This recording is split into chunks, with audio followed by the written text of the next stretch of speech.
जय जोहार, नमस्कार। दैनिक छत्तीसगढ़ चैनल देख रहे हैं आप और छत्तीसगढ़ प्रदेश की आज की तमाम सभी महत्वपूर्ण बड़ी खबरों की शुरुआत सर्वप्रथम आज की पहली बड़ी खबर के साथ। छत्तीसगढ़ में मजदूरों से भरी ट्रैक्टर ट्रॉली पलट गई, जिसकी वजह से महिला की हादसे में जान चली गई। कुल मिलाकर 35 से ज़्यादा लोग घायल बताए जा रहे हैं। सभी लोग खेत में रोपा लगाने के लिए जा रहे थे, तभी ये भीषण हादसा हो गया। छत्तीसगढ़ के बिलासपुर से बड़ी खबर है, जहां पर सुबह मजदूरों से भरी ट्रैक्टर ट्रॉली पलट गई। हादसे में 35 से लेकर 40 मजदूर घायल बताए जा रहे हैं। हादसे में एक गर्भवती महिला की जान भी चली गई है। इधर सभी घायलों को अस्पताल में भर्ती कराया गया है और इस हादसे से गुस्साए लोगों ने चक्का जाम कर दिया। पुलिस उन्हें समझाने का प्रयास कर रही थी। घटना चक्करभाठा थाना क्षेत्र की है। इसके अलावा हरदी निवासी एक किसान अपनी खेत की रोपाई कराने के लिए पास के गाँव सरवानी से मजदूरों को बुलाया था और सुबह तकरीबन 50 मजदूर ट्रैक्टर में धान रोपाई के लिए थरहा लेकर निकले थे। सभी ट्रैक्टर में सवार थे और बैलेंस बिगड़ने की वजह से ट्रैक्टर का ट्रॉली पलट गया, जिसकी वजह से ट्रैक्टर ट्रॉली की चपेट में आने की वजह से महिला मजदूर की मौत हो गई। 45,000 कर्मचारियों ने अपना इस्तीफा सौंप दिया है और अब जेल भरो आंदोलन की तैयारी 17 जुलाई को लेकर के की जा रही है। दरअसल नवा रायपुर के तूता स्थित धरना स्थल पर प्रदेश के संविदा कर्मचारियों का आंदोलन अभी भी जारी है। बीते दिन नारेबाजी करते हुए सभी कर्मचारियों ने रायपुर जिला प्रशासन के तहसीलदार को अपना सामूहिक इस्तीफा सौंपा। प्रदेश के अलग अलग जिलों में काम करने वाले तकरीबन 45,000 संविदा कर्मचारियों ने सामूहिक इस्तीफा सौंपा है। पिछले दिनों अलग अलग जिलों में इन कर्मचारियों ने कलेक्टर को अपना इस्तीफा सौंपा था और अब प्रदेश स्तर पर यह इस्तीफा मुख्यमंत्री के नाम रायपुर में सौंपा गया है। इस्तीफे के साथ ही संविदा कर्मचारियों ने ऐलान कर दिया है कि वह किसी भी तरह की कार्यवाही से डरने वाले नहीं हैं। तब तक हड़ताल खत्म नहीं करेंगे जब तक इन्हें नियमित करने का कोई बड़ा फैसला नहीं आ जाता। छत्तीसगढ़ सर्व विभागीय संविदा कर्मचारी महासंघ के प्रदेश अध्यक्ष कौशलेश तिवारी के मुताबिक हम कोई नई मांग नहीं कर रहे हैं, वही नियमितीकरण की मांग कर रहे हैं जो कांग्रेस ने खुद देने का वादा किया था। इसके अलावा मांगे पूरी नहीं होने तक अपना हड़ताल जारी रहेगा, इस बात की चेतावनी इन्होंने दी। इसके अलावा इनका कहना है कि छत्तीसगढ़ के 90 विधानसभा इलाके में 90 विधायकों को हमने ज्ञापन सौंपे, 33 जिलों के कलेक्टर से हमने मिलकर अपनी मांग रखी, लेकिन कोई भी उचित फैसला लेने पर नहीं होने पर हम अनिश्चितकालीन हड़ताल पर बैठे हैं और तब तक बैठे रहेंगे जब तक हमारी मांगे पूरी नहीं हो जाती। फिलहाल कौशलेश तिवारी ने यही बयान जारी किया। और अब खबर आ रही है छत्तीसगढ़ के कोरबा जिले से, जहां पर्यटन स्थल देवपहरी में पिकनिक मनाने गए 2 युवक और 2 युवती तेज बाढ़ में फंस गए। तेज बहाव के बीच ये युवक फंस गए और पिकनिक के दौरान अचानक से जल स्तर बढ़ने की वजह से ये हादसा हुआ है। दरअसल छत्तीसगढ़ के कोरबा जिले के पर्यटन स्थल देवपहरी में पिकनिक मनाने गए 2 युवक और 2 युवती तेज बाढ़ की चपेट में आ गए। जहाँ युवक और युवती जांजगीर चांपा जिले के पिकनिक मनाने के लिए आए हुए थे, तभी अचानक एकाएक पानी बढ़ गया और सभी ने छज्जे पर चढ़ करके अपनी जान बचाई। ये देख करके मौके पर मजदूर ग्रामीणों ने इसे पूरे मामले की सूचना पुलिस को दी। सूचना मिलते ही लेमरू थाना पुलिस तत्काल मौके पर पहुंची। वहीं इस पूरे घटनाक्रम पर थाना प्रभारी कृष्णा साहू ने कहा कि घटना की सूचना मिलते ही पुलिस मौके पर पहुंच गई थी।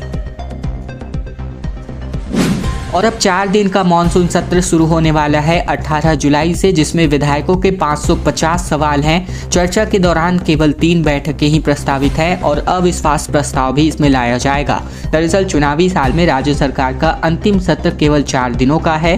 4 दिन के इस सत्र के लिए विधायकों ने कुल मिलाकर 550 सवाल लगाए हैं। इनमें से 274 तारांकित सवाल हैं, लेकिन इन सवालों पर चर्चा के लिए विधायकों को केवल 3 बैठकें ही मिलने वाली हैं। दरअसल 18 जुलाई से शुरू होने वाले मानसून सत्र का पहला दिन श्रद्धांजलि देने के बाद स्थगित हो जाएगा और ऐसे में जनता के मुद्दों पर चर्चा के लिए सदस्यों को केवल 3 दिनों का ही वक्त मिल पाएगा। बता दें कि पिछले दिनों वैशाली नगर के विधायक विद्यारतन भसीन का निधन हो गया था और उनके निधन के बाद ये पहला सत्र है, इसीलिए पहले दिन उनको श्रद्धांजलि अर्पित की जाएगी। इसके अलावा राज्य सरकार तकरीबन 3,000 करोड़ के अनुपूरक बजट के साथ ही आधा दर्जन संशोधन विधेयक भी लाने वाली है। इसमें बड़े सौदे में स्टाम्प शुल्क चोरी पर रोक लगाने के प्रावधान वाला संशोधन विधेयक भी शामिल होने वाला है। इसके अलावा सदन में भाजपा के अविश्वास प्रस्ताव पर भी चर्चा होने वाली है और ऐसे में कयास लगाए जा रहे हैं कि इस बार का सत्र हंगामेदार रहने वाला है।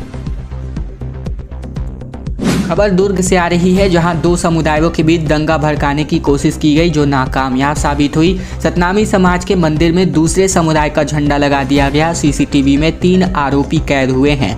दुर्ग शहर के कातुल बोर्ड इलाके में स्थित सतनामी समाज के मंदिर के ऊपर दूसरे समुदाय का झंडा लगा दिया गया। पुलिस ने इस मामले में कुछ संदिग्धों को हिरासत में लेकर पूछताछ जारी है।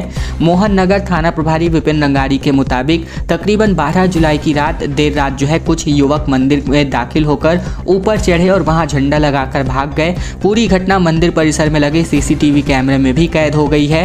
फुटेज में युवक काफी दूर से दिखाई दे रहे हैं, इसलिए उनकी पहचान फिलहाल नहीं हो पाई है। पुलिस तीनों आरोपियों की तलाश में जुटी है। पहचान होने के बाद मामला दर्ज कर उनके खिलाफ सख्त कार्यवाही की जाएगी। फिर से खबर दुर्ग से, जहां यस ग्रुप की 50 करोड़ की संपत्ति नीलाम होगी। चिटफंड के मामले में जिला प्रशासन ने अपनी कार्यवाही की है। 9 डायरेक्टर अभी तक जेल भेजे जा चुके हैं। राज्य शासन के निर्देश पर दुर्ग जिला पुलिस और दुर्ग जिला प्रशासन चिटफंड कंपनियों के खिलाफ लगातार कार्यवाही कर रहा है। इसी कड़ी में चिटफंड कंपनी यस ग्रुप को लेकर के बड़ी कार्यवाही हुई है। पुलिस ने न सिर्फ कंपनी के डायरेक्टर को जेल भेजा है, बल्कि लोगों का पैसा वापस दिलाने के लिए कंपनी की 50 करोड़ रुपए की कीमत की 52 एकड़ जमीन नीलाम करने वाली है। दुर्ग पुलिस से मिली जानकारी के मुताबिक 19 अगस्त 2015 को पुलगांव थाना अंतर्गत नगपुरा निवासी हेमंत कुमार साहू ने यस ग्रुप ऑफ कंपनीज के नाम से शिकायत दर्ज कराई थी। उसने बताया था कि कंपनी ने नेहरू नगर के प्रियदर्शनी परिसर में अपना ऑफिस खोलकर भोले भाले लोगों को ठग रही है और ऐसे में तकरीबन कंपनी लोक लुभावन स्कीम दिखा करके लोगों को अधिक ब्याज का लालच देकर उनसे इन्वेस्ट करवा रही है। सुपेला पुलिस ने कंपनी के 9 डायरेक्टर्स के खिलाफ धारा 420, 409, 120 के खिलाफ तकरीबन 34 और चिटफंड अधिनियम की धारा के तहत मामला दर्ज किया था और अब पुलिस ने इस मामले में अब तक 9 डायरेक्टर्स को गिरफ्तार किया है और शहर के कई इलाकों में 52 एकड़ कंपनी की जमीन है, जिसको नीलाम करने के बाद तकरीबन 50 करोड़ की संपत्ति नीलामी होने वाली है। और अब बात आ रही है परीक्षा में 72% स्टूडेंट्स के फेल होने को लेकर, जहां नींबू और मिर्ची लेकर के रविशंकर यूनिवर्सिटी छात्र पहुंचे। एनएसयूआई कार्यकर्ताओं ने कहा कि बुरी नज़र लग गई है और जिसको हम उतारने आए हैं। रविशंकर विश्वविद्यालय के अंतर्गत आने वाले कॉलेजों में BA यानी कि बैचलर ऑफ आर्ट्स की परीक्षा में ज़्यादातर छात्र फेल हो गए हैं, जिसको लेकर एनएसयूआई संगठन ने रविशंकर विश्वविद्यालय का घेराव किया। एनएसयूआई कार्यकर्ता नींबू मिर्ची लेकर के विश्वविद्यालय पहुंचे। एनएसयूआई छात्र संगठन का कहना है कि यूनिवर्सिटी को किसी की नज़र लग गई है, जिनसे स्टूडेंट्स फेल हो रहे हैं। नींबू मिर्ची लगाकर नज़र उतारा जाएगा। इस प्रदर्शन के बाद स्टूडेंट्स और छात्र नेताओं ने कुलपति को ज्ञापन सौंप करके इस मामले में कार्यवाही की मांग की है। विश्वविद्यालय में प्रदर्शन के दौरान एनएसयूआई के रायपुर जिला महासचिव रजत ठाकुर ने बताया कि हजारों छात्र छात्राएं रविशंकर विश्वविद्यालय से जुड़े कॉलेजों में पढ़ाई करते हैं और यहाँ BA की परीक्षा में तकरीबन 23,220 छात्रों ने परीक्षा दी थी, जिनमें से तकरीबन 11,333 छात्र फेल हो गए हैं, तो वही 5,000 के करीब स्टूडेंट्स का रिजल्ट सप्लीमेंट्री आया है। और अब खबर आ रही है कांकेर से, जहां हाथी का आतंक लगातार बढ़ता जा रहा है। हाथियों ने 6 मकानों को तोड़ दिया और फिर से आबादी वाले इलाकों में हाथी पहुंच चुका है। दहशत के चलते कई लोगों ने अपना घर भी छोड़ दिया है। छत्तीसगढ़ के कांकेर जिले में एक बार फिर से हाथी का आतंक देखने को मिल रहा है। यहाँ एक दंतैल हाथी आबादी वाले इलाके में पहुँच गया। उसने वहाँ 6 मकानों को तोड़ दिया, जिसकी वजह से लोग डरे सहमे हुए हैं। इलाके के कई लोगों ने अपना घर भी छोड़ दिया है। बताया जा रहा है कि पिछले कुछ दिनों से हाथी जिले के अलग अलग इलाकों में घूम रहा है। इस बीच दंतैल हाथी बीते दिन भानु प्रतापपुर वन परिक्षेत्र में रहा और इसके बाद वह चारामा वन परिक्षेत्र के कुटरू टोला गांव और भिरौदा गांव में पहुंच गया। रात का वक्त था, इसीलिए लोग हाथी को देखते ही डर गए और वहां से भागने लग गए। डायरिया फैलने के बाद 2 लोगों की जान भी चली गई है, जिसके बाद भी लापरवाही का आलम है और लगातार बजबजाती नालियों और गंदे पेयजल का बेशर्मी पूर्वक अफसर लगातार बचाव करते नजर आ रहे हैं। खबर बिलासपुर से, जहां छत्तीसगढ़ के बिलासपुर में डायरिया की वजह से लोगों का हाल बेहाल है। शहर में 100 से ज़्यादा लोगों को डायरिया का अभी तक यहाँ मामला मिल चुका है और ऐसे में अब तक 2 लोगों की जान भी जा चुकी है। बीते 3 दिनों की बात करें तो बिलासपुर में डायरिया का प्रकोप तेजी से फैल रहा है। लगातार मरीजों की संख्या में इजाफा हो रहा है। वहीं डायरिया की वजह से जिन 2 लोगों की मौत हुई है, उनमें से एक 65 साल का कमला मिश्रा, जो कि दूसरा 70 साल का अनीस कुरैशी है और इन दोनों की मौतों के बाद से जिले में हड़कंप मचा हुआ है। स्वास्थ्य विभाग ने डायरिया महामारी को कंट्रोल में लाने के लिए कैंप भी लगा रखा है। लगातार दस्त होने की वजह से 9 साल के बालक नवोदित देवांगन की तबीयत भी खराब हो गई थी और उल्टी दस्त की कमजोरी के ग्रस्त बच्चों को कैंप ले जाकर वहां उनका इलाज किया गया। इसके अलावा बता दें कि यहां पर तकरीबन सैकड़ों मामले जो है अभी तक सामने आ चुके हैं। लगातार आ रहे मामले सामने आने के बाद भी यहां पर अफसर बीच बचाव की स्थिति में नजर आ रहे हैं। और अब खबर आ रही है बस्तर से, जहां मोतियाबिंद ऑपरेशन की वजह से 815 लोगों को नई रोशनी मिली है। स्वास्थ्य विभाग का मोतियाबिंद युक्त अभियान जो है सफल हो रहा है। दरअसल खबर बस्तर जिले को लेकर, जहां मोतियाबिंद को मुक्त कराने के लेकर स्वास्थ्य विभाग द्वारा व्यापक अभियान चलाया जा रहा है, जिसमें जिले में चिन्हांकित 1392 पीड़ितों में से 563 मरीजों का सघन मोतियाबिंद मुक्त अभियान के तहत अभी तक सफल ऑपरेशन कर उनकी आंखों की रोशनी लौटाई गई है। बस्तर जिले में तकरीबन 15 मई 2023 से इस विशेष अभियान को संचालित किया जा रहा है। इसमें जिले के सभी विकास खंडों में संभावित मरीजों का सर्वे कर 3512 मरीजों की जांच करके 1392 की पुष्टि मोतियाबिंद मरीजों के रूप में की गई है। वहीं सर्वे कार्य अभी भी सतत रूप से जारी है। अभियान के दौरान मिले मरीजों में से 563 तथा सर्वे के पहले चिन्हांकित 252 सहित कुल मिलाकर अब तक 815 मरीजों का ऑपरेशन इस बीमारी से निजात के रूप में किया जा चुका है। SECL में अब कोयले से गैस उत्पादन होने वाला है। छत्तीसगढ़ के महामाया खदान से कोयले से गैस बनने वाला है। कोयले से प्राकृतिक गैस एवं रसायन बनाने की प्रक्रिया अब जल्द ही शुरू होने वाली है। देश में कोयला उत्पादन करने वाली सबसे बड़ी कोल कंपनी SECL अब कोयले से प्राकृतिक गैस और रसायन बनाने की ओर कमर करने जा रही है। इसको लेकर के देश भर में 67 कोयला खदानों को चिन्हांकित कर दिया गया है, जिसमें छत्तीसगढ़ के सूरजपुर के महामाया कोयला खदान को भी शामिल किया गया है, जहाँ कोयला खदान में कोयला गैसीकरण परियोजना की मदद से प्राकृतिक गैस, मेथनॉल, अमोनिया और अन्य आवश्यक उत्पाद बनाए जाएंगे। और ऐसा पहली बार होगा जब कोयले से इस तरह की गैस बनाई जा रही हो। स्वामी आत्मानंद विद्यालय में भर्ती का मामला अब हाई कोर्ट पहुंच चुका है। भर्ती के पहले धांधली और फिर वॉक इन इंटरव्यू। अब आगे की सुनवाई 24 तारीख को होने वाली है। दरअसल मोहला, मानपुर, अंबागढ़ चौकी समेत कुल मिलाकर प्रदेश में बात करें तो आत्मानंद स्कूलों के लिए शिक्षक भर्ती लगातार की जा रही है और अब इसका मामला हाई कोर्ट पहुँच गया है। नियुक्ति में पहले धांधली और फिर जाँच उपरांत तमाम नियुक्तियों को निरस्त कर दिया गया।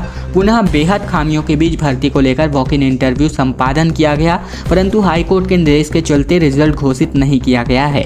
उल्लेखनीय है कि 5 आत्मानंद इंग्लिश मीडियम स्कूलों में व्याख्याता, शिक्षक समेत कंप्यूटर टीचर भृत्य की नियुक्ति का मामला हाईकोर्ट बिलासपुर पहुंचा हुआ है। वहीं 15 जुलाई के दिन ही जिला प्रशासन के निर्देशानुसार आवेदन प्रस्तुति का दावा, आपत्ति, स्क्रूटनी और शाम 6 बजे तक मेरिट लिस्ट के आधार पर रिजल्ट घोषित करना था, परंतु मामला हाईकोर्ट पहुंचने तथा माननीय न्यायालय के आगामी सुनवाई तक रिजल्ट पर रोक लगाने के चलते नियुक्ति आदेश नहीं निकाला गया और लगातार इस पदों पर भर्ती हो रही है स्वामी आत्मानंद विद्यालयों में। और इस पर जो है लगातार धांधली भी देखने को मिल रही है। लगातार भ्रष्टाचार के मामले भी सामने आ रहे हैं।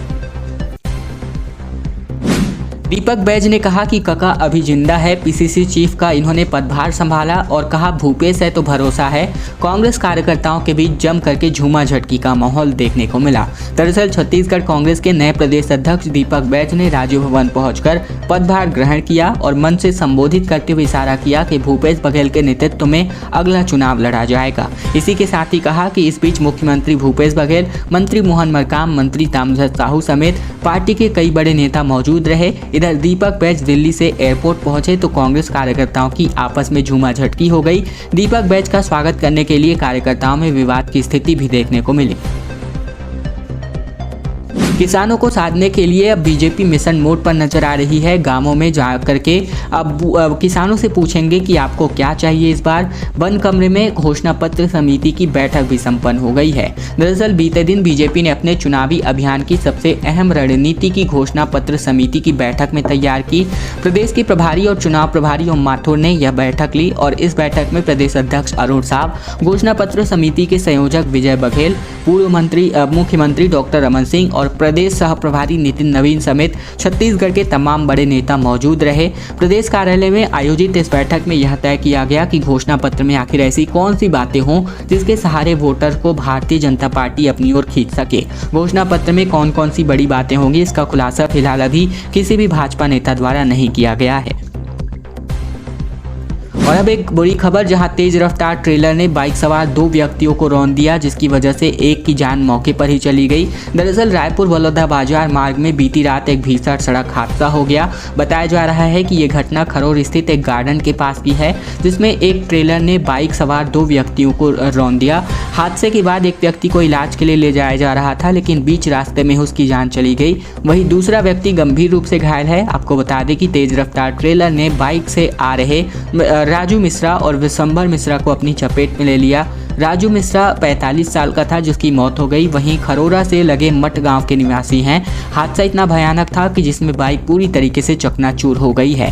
खैर दोस्तों, आज की खबरों का सिलसिला बस यही तक का था। अगर आपको यह वीडियो पसंद आए तो वीडियो को जरूर से लाइक कर दीजिएगा। चैनल पर अगर आप नए हैं तो चैनल को भी जरूर से सब्सक्राइब कर लीजिएगा, ताकि प्रतिदिन की महत्वपूर्ण खबरें, छत्तीसगढ़ समाचार लगातार रोजाना हम आप तक पहुँचा सकें।